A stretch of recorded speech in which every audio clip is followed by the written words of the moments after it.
que ali anunciava e falava acerca do reino de Deus, acerca do reino dos céus. E aonde nós vamos perceber, amados, que não havia profetas sobre a nação de Jerusalém, sobre o povo de Israel.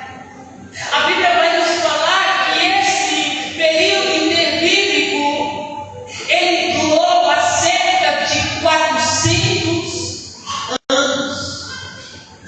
400 anos que Deus ele não se manifestava. 400 anos que não houve profetas sobre a nação de Israel, sobre o povo de Jerusalém. Que é onde nós vamos perceber que ali houve influência sobre a nação de Israel.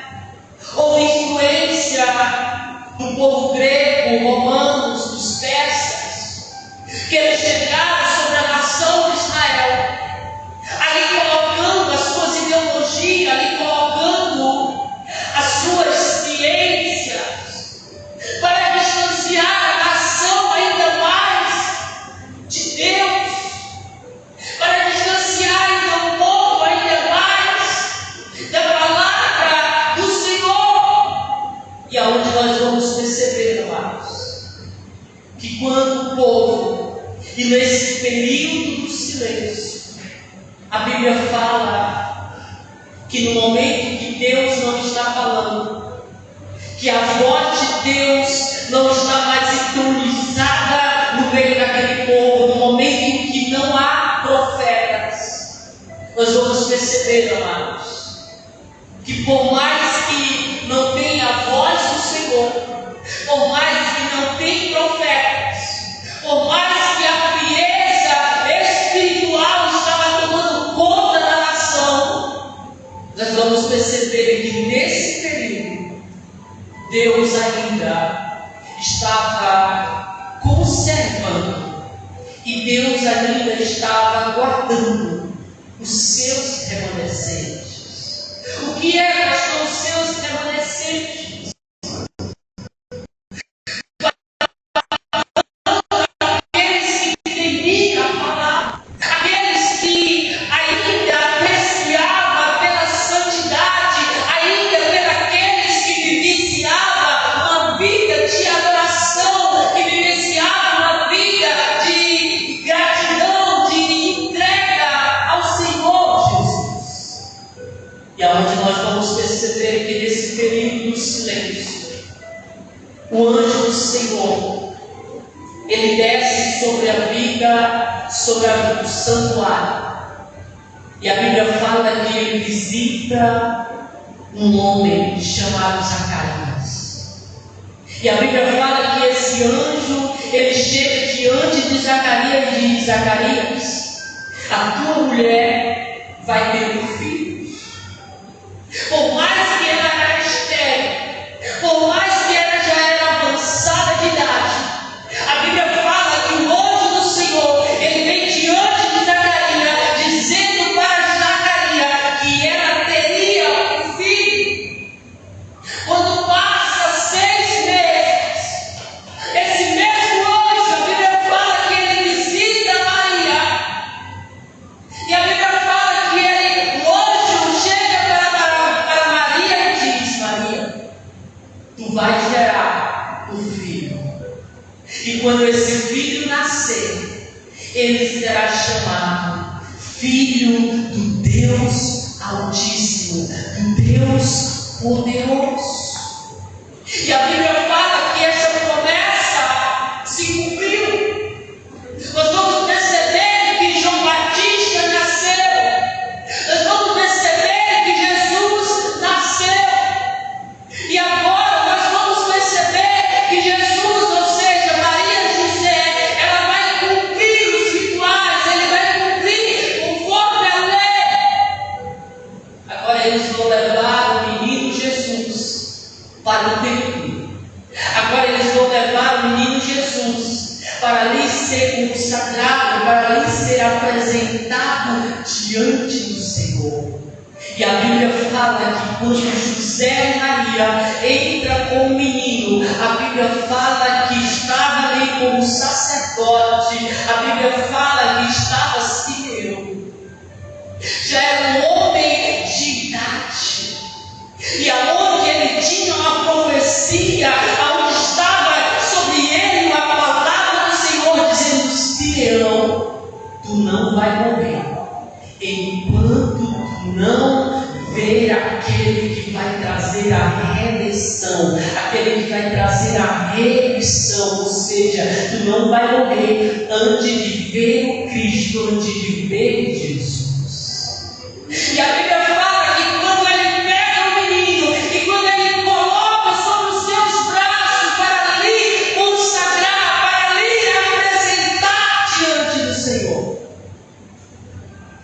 aonde eu estou falando que aonde não havia mais uma palavra profética, aonde não havia mais uma visão profética, mas a Bíblia fala que quando Simeão ele pega Jesus em seus braços, a Bíblia fala que o seu espírito, a Bíblia fala que os seus olhos espiritual ali conseguiu discernir que aquela criança não era uma simples criança, mas aquela criança tinha vindo com um propósito divino para cumprir sobre a terra. E agora está Simeão dizendo: Senhor, graças eu te dou, agora tu pode tirar a minha vida, porque eu já vi a tua salvação.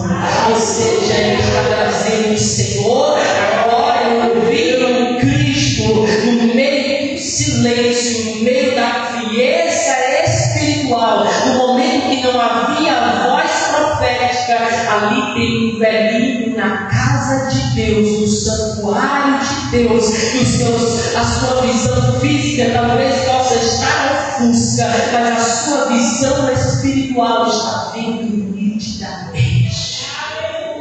E é isso que o Senhor ele deseja para a sua igreja, é isso que o Senhor deseja para o seu povo, para que nós possamos ter uma visão profética, para que nós possamos ter uma clareza do mundo espiritual, para que nós possamos ver aquilo que nem todo mundo vê, para que nós possamos enxergar aquilo que nem todo mundo possa enxergar, mas simplesmente por causa que você tem a unção do Espírito Santo, simplesmente por causa da unção e por causa da presença de Deus sobre a sua vida.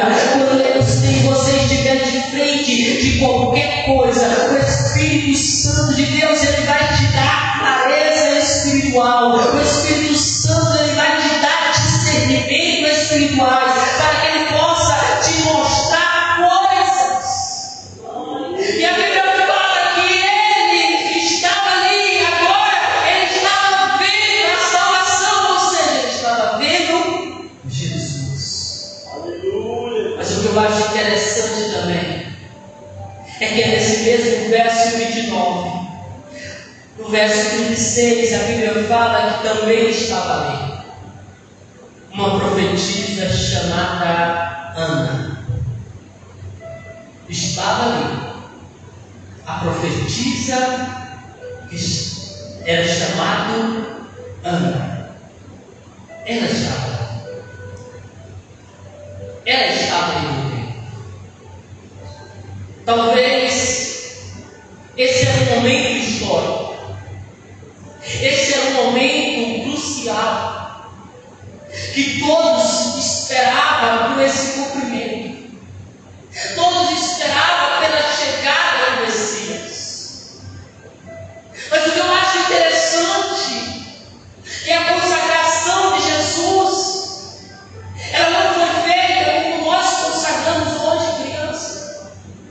Nós dizemos, domingo vai ter uma consagração da criança, daqui um mês vai ter uma consagração.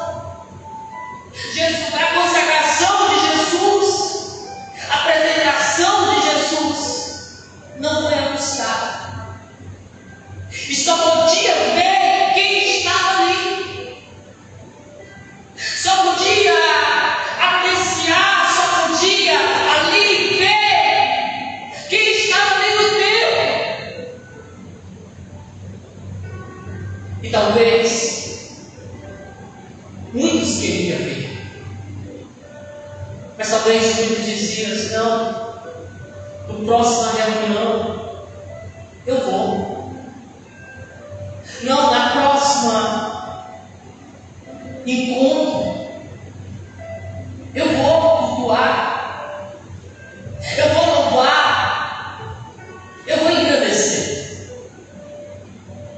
Talvez tem pessoas que ficam aqui adiando, tem pessoas que deixam de louvar, que deixam de estar na casa do Senhor, simplesmente por causa de algumas outras coisas.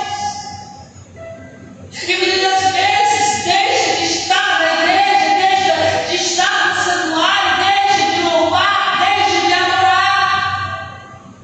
Mas o que eu acho interessante é que aquela profetisa Ana estava naquele ambiente.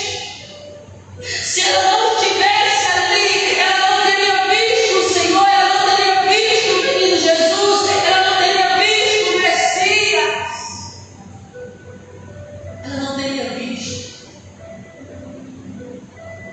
E quantas pessoas que almejam uma cura, quantas pessoas que almejam uma libertação, quantas pessoas que almejam a manifestação de Deus sobre a sua vida, sobre a sua casa, sobre a sua família, mas não vem para onde está a presença de Deus, não vem para onde está a manifestação de Deus, onde Deus pode curar, onde Deus pode transformar, onde Deus pode mudar aquela circunstância. Muitas pessoas, quando há uma manifestar de Deus sobre a igreja do Senhor, quando Deus ele cura um aqui, quando Deus liberta outro ali, quando Deus transforma outra vida de outra ali, talvez a pessoa disse: eu queria tanto ter ido para aquele culto, eu queria tanto ter ido naquela reunião, mas não foi possível Deus estar presente, porque eu tive que resolver alguma coisa, eu tive que fazer alguma coisa. Mas eu quero te dizer que Ana, a profetisa, ela estava ali, ela estava vendo o Messias, ela estava vendo Jesus. Talvez você não está entendendo, você está aqui nesta noite, você veio, você está aqui, e se você está aqui nessa noite, é porque Deus ele tem um propósito na tua vida, é porque Deus ele preparou algo especial para a tua vida, é porque o Senhor ele preparou algo especial para a tua casa, ele preparou algo especial para a tua família, e você não vai sair deste lugar da mesma forma que você chegou. Você não vai sair deste lugar com as tuas mãos vazias, mas você vai sair daqui com o cumprimento da palavra de Deus sobre a sua vida, sobre a sua casa, sobre a sua família, pelo poder e amor do Senhor Jesus. Só que eu acho interessante nessa palavra é que fala: Ana estava ali, uma profetisa. Ela era uma profetisa.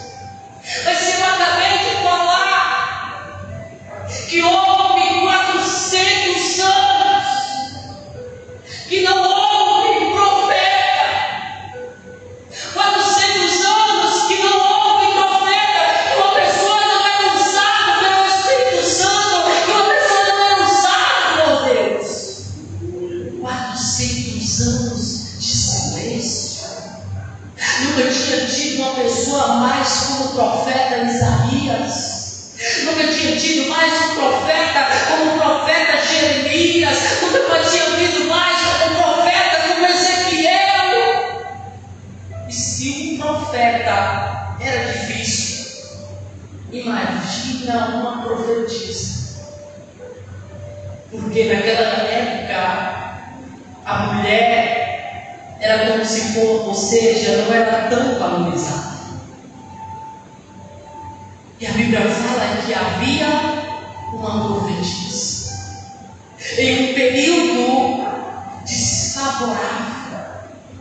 em um período que aonde todos haviam silenciado, em um período que não havia mais voz profética, em um período que não havia ali mais profeta nenhum, mas estava ali aquela profetisa, no meio do silêncio, no meio de um caos, no meio da crise, no meio do silêncio, no meio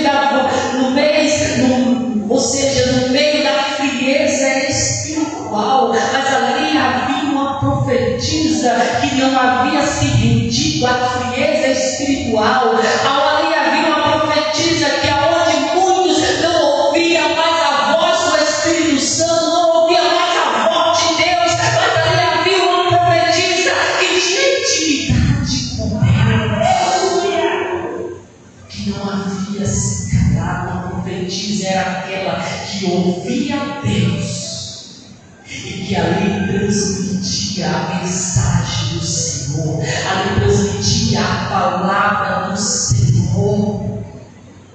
Então, olha para o seu irmão e diz: por que você está calado? Por que você não tem profetizado? Pastor, nós estamos vivendo em um tempo difícil. Pastor, nós estamos vivendo em um tempo e aonde as pessoas não querem mais Deus. Nós estamos vivendo em um tempo onde as pessoas elas não querem vivenciar uma vida de intimidade. Nós estamos vivendo em um tempo desfavorável, que aonde a igreja, onde muitos crentes têm se deixado levar pelas coisas deste mundo, têm se deixado levar pela frieza espiritual.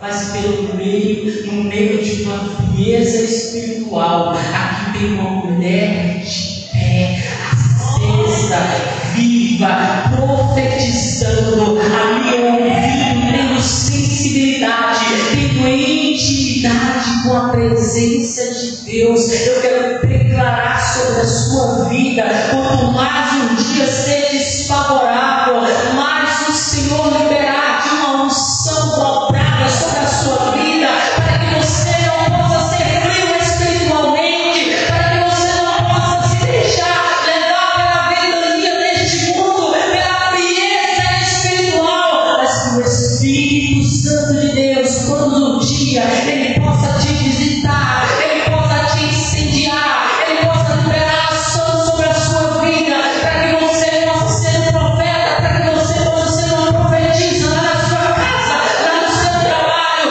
aonde quer que você esteja. Essa mulher era uma profetisa no meio de dias desfavoráveis, no meio de uma frieza, no meio que aonde não se ouvia Deus, aonde não tinha mais uma palavra profética. Mas ela não se rendeu àquele cenário. Ela permaneceu fiel. Ela permaneceu em busca. Ela permaneceu acesa. Ela permaneceu ali, tendo intimidade com o Espírito Santo, com a presença de Deus. E o que eu acho também interessante, que nos fala no verso 36 também, que era uma profetisa e era filha de Fanael, filha de Fanael. Quando alguém ainda é jovem, só para nós entendermos, quando alguém ainda é jovem, só com o coração ariana, eu só digo: ei, você conhece Liana? E as pessoas dizem: não conheço não. Aí eu disse: não, é a filha do irmão Renato. É a filha da irmã Sebastiana. Já sei quem é a Rihanna. Mas quando cresce, quando casa,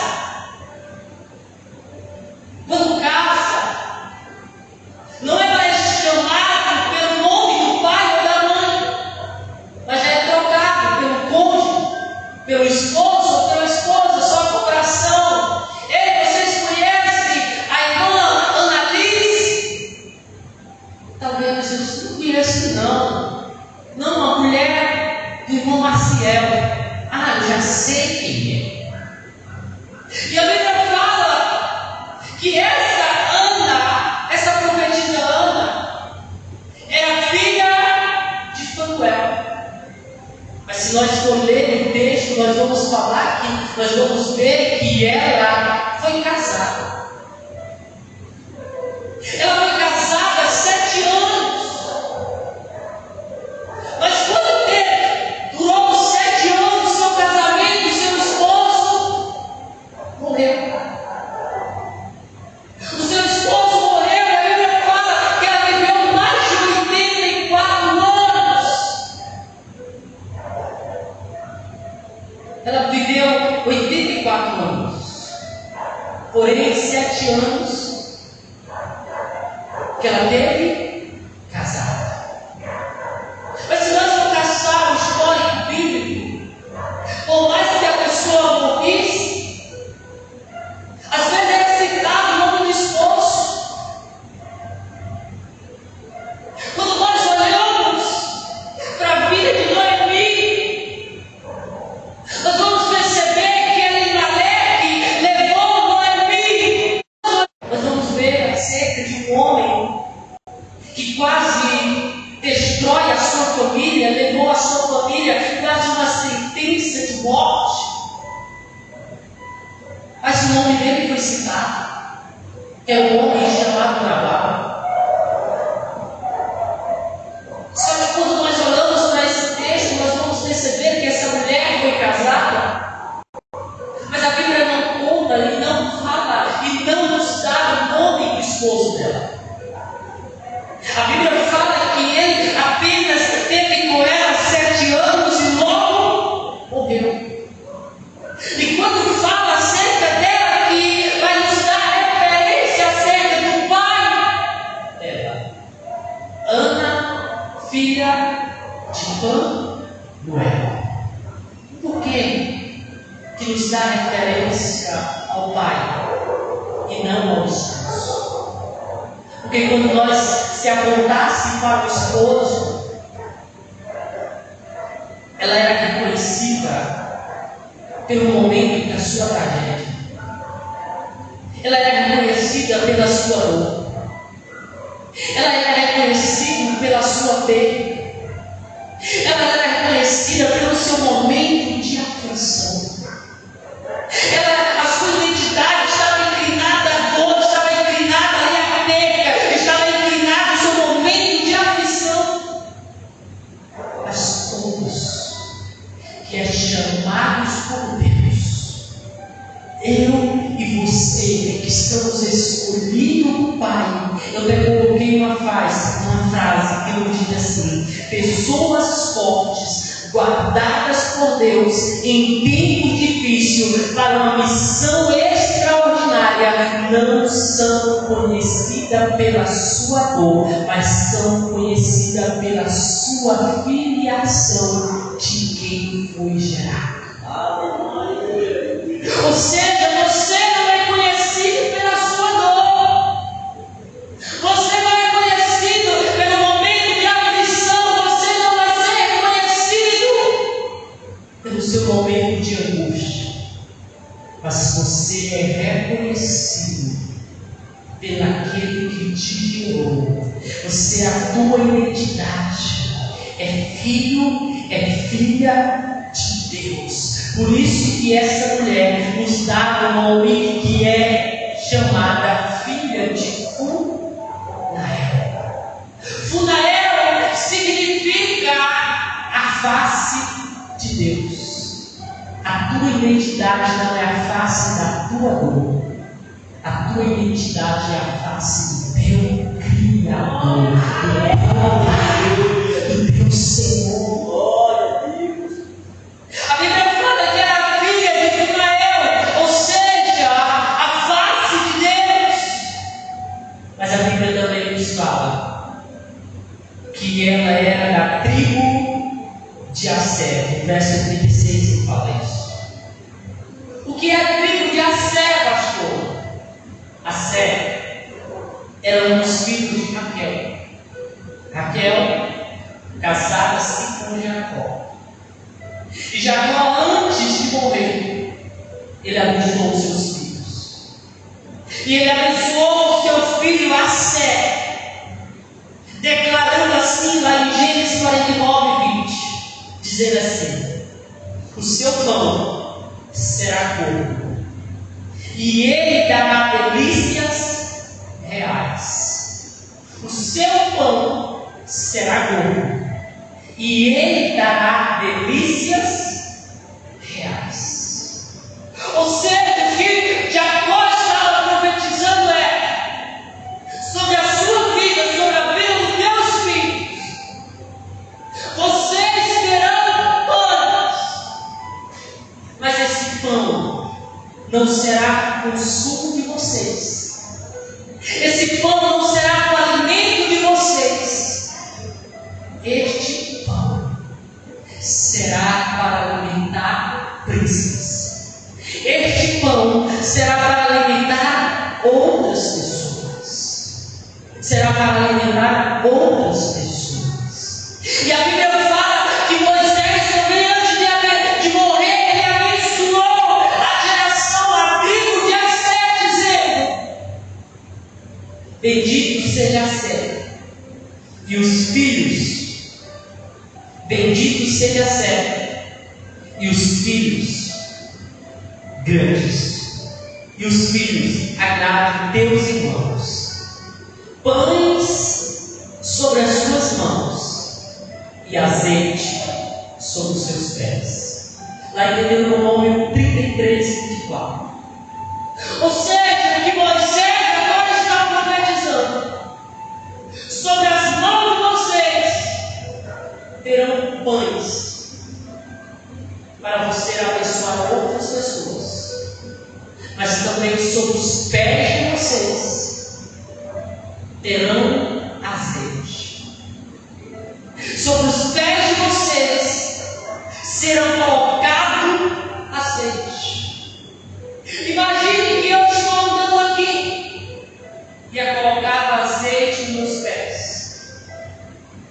Talvez esse lugar se torne um lugar escorregativo, que quando eu pisar eu vou o quê?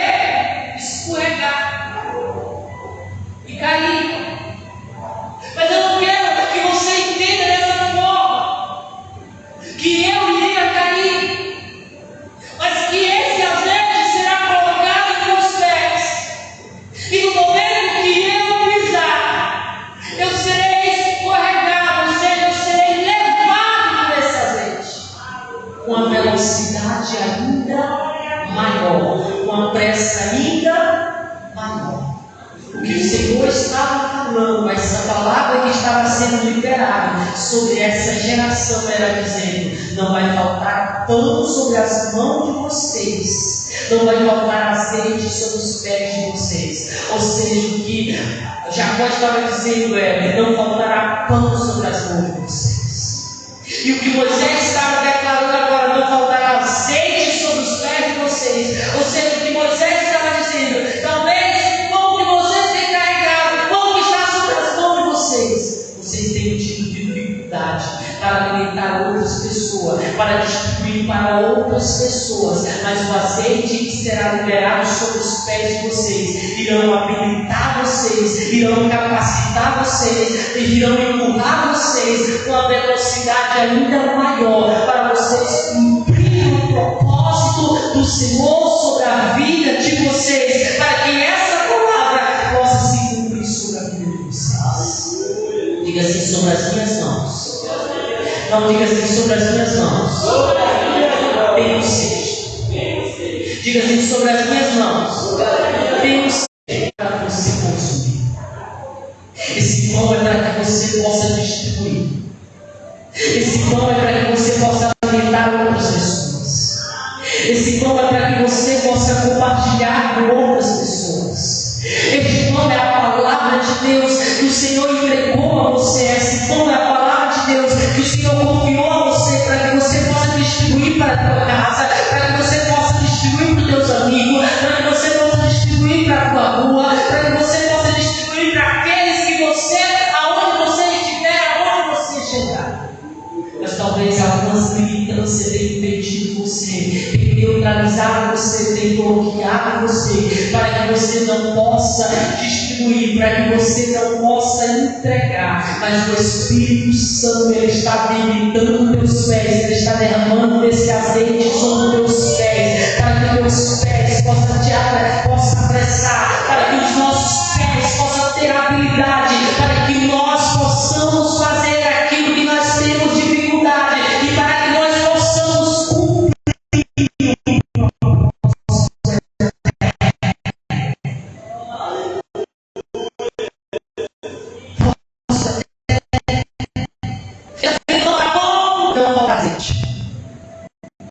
Ou seja, o Senhor está dizendo: agora vai e cumpra a tua missão. Mas o que eu acho muito interessante é que a Bíblia fala que essa mulher, essa profetisa Ana, ela era avançada de idade. E ela perdeu o seu marido no seu 7º ano. Quando nós olhamos para o número 7, nós vamos ver que o número 7 é o número da perfeição. O número 7 é o número de Deus. Mas quando nós falamos acerca de uma campanha de 7 moedas, é maravilhoso. Quando nós falamos acerca de 7 mergulhos na mão, é algo glorioso, porque quando completou 7 mergulhos, ele recebeu o milagre. Quando nós falamos acerca das 7 marchas que havia o povo cercar a muralha de Jericó, é algo glorioso, porque no número 7, aquelas muralhas se caíram, aquelas muralhas se romperam, aquelas muralhas se destruíram. Mas para essa mulher, o número 7, por mais que seja o número da perfeição, o número de Deus,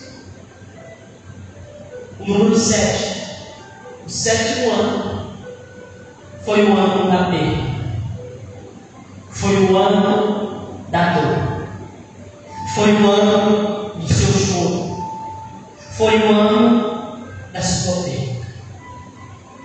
E talvez você vai dizer: mas não é o número de Deus?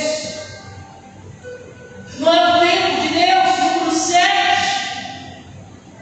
É que o Senhor trouxe no meu coração que o tempo de Deus, ele não é perfeito só para ganhar. O número de Deus, o tempo de Deus, também é perfeito para perdas. Algumas perdas sobrevêm sobre a nossa vida. Algumas perdas muitas das vezes se achegam diante de nós, diante da nossa casa. Não é porque aquele momento, aquele tempo é um tempo ruim. Não. Às vezes é um tempo perfeito. E aonde Deus, Ele olha para o meu coração, Deus olha para o seu coração, Deus olha para a sua vida. E Ele diz: é o tempo perfeito para que esse alguém possa ter algo. Porque Ele olha para a nossa estrutura e Ele vê que nós temos a capacidade suficiente de suportar aquela dor, de suportar a perda. Não é porque a perda sobrevém sobre nós ou seja, que o tempo de Deus não está sobre a nossa vida, que o tempo de Deus está sobre a nossa casa. Pelo contrário, no momento de perda também é tempo do Senhor, da manifestação de Deus, a nossa vida, sobre a nossa casa, sobre a nossa família, sobre a nossa família. E a Bíblia fala que ela já era avançada de idade, já tinha 84 anos, de viuvez, só de viuvez já tinha 84 anos. Imagine essa mulher. E a Bíblia fala que ela não perdeu a visitação no momento que Jesus chegou no templo, porque ela estava presente. Diga assim: quem está presente não perde a visitação, não perde a manifestação, porque Deus ele não vai avisar o dia que ele vai se manifestar. Deus ele não vai avisar o dia que ele vai liberar a bênção sobre nós. Deus ele não vai avisar o dia que ele vai liberar a cura. Deus ele não vai avisar o dia que ele vai liberar a libertação. Deus ele não vai avisar o dia que ele salvar. Aqueles que estiver presente, esses vão participar, esses vão experimentar.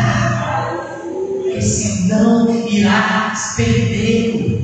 E a Bíblia fala que ela estava presente, ela não perdeu a visitação, porque ela estava no templo servindo de dia e de noite. Servindo de dia e de noite, em jejum e em oração. Ela não ficou na sua casa dizendo: hoje eu estou doendo minha cabeça. Ela não ficou na sua casa dizendo: hoje eu estou com minha perna doendo, porque eu não posso ir para a casa do Senhor.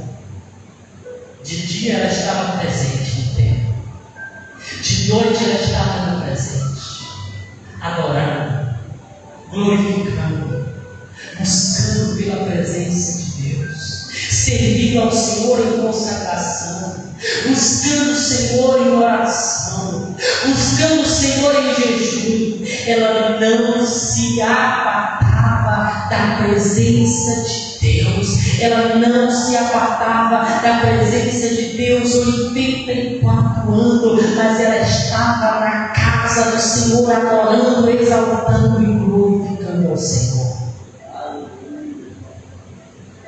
Quantos anos você tem?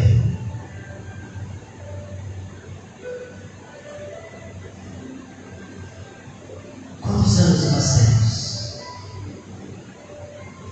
Você já tem 84 anos? Essa mulher já tinha mais de 90, só de viúva ela tinha 84 anos. E muitas das vezes, amados, nós colocamos desculpas para buscar pela presença de Deus. Nós colocamos empecilhos para adorar ao Senhor, para estar na casa do Senhor. Mas se nós queremos experimentar da visitação, nós precisamos buscar pela presença do Senhor. Assim como essa profetisa, de dia, de noite, em oração, em consagração, sem dar desculpas, mas estar rendido diante da presença de Deus, estar rendido diante da presença de Deus, porque quando nós estamos rendidos, quando nós estamos buscando, a qualquer hora o Senhor pode aparecer, a qualquer momento o Senhor ele pode manifestar da sua glória. A qualquer momento Ele pode liberar a cura que você precisa. A qualquer momento Ele pode liberar a libertação que você precisa. A qualquer momento Ele pode liberar a salvação que a tua casa precisa. A qualquer momento Ele pode fazer um extraordinário sobre a sua vida. Por quê? Porque nós estamos na sua casa. Por quê? Porque nós estamos na sua presença. Nós estamos buscando, nós estamos adorando a Ele. Nós estamos servindo a Ele. Quantos veem adorar a Ele? Quantos veem buscar pela presença dEle? Coloca as suas mãos para o seu lado, feche teus olhos e fala com o Espírito Santo aí onde você está. E fala com o Senhor aí onde você está. E fala com a presença, fala com o Pai aí onde você está. Fala com o Espírito Santo. Fala com o Senhor. Que Ele é digno de louvor, Ele é digno de adoração, Ele é santo, Ele é maravilhoso. Aleluia, Jesus. Glórias, glórias, glórias ao nome do Senhor.